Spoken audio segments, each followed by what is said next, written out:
اے پیغمبر صلی اللہ علیہ وآلہ وسلم،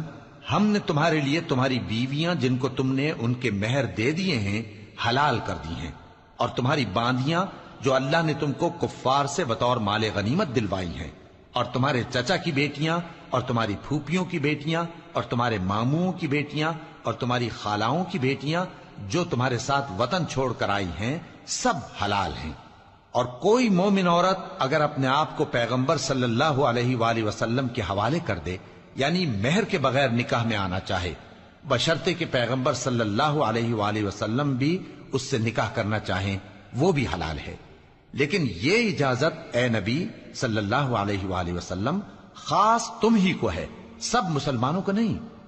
ہم نے ان کی بیویوں اور باندیوں کے بارے میں جو مہر واجب الادا مقرر کر دیا ہے ہم کو معلوم ہے، یہ اس لیے کیا گیا ہے کہ تم پر کسی طرح کی تنگی نہ رہے۔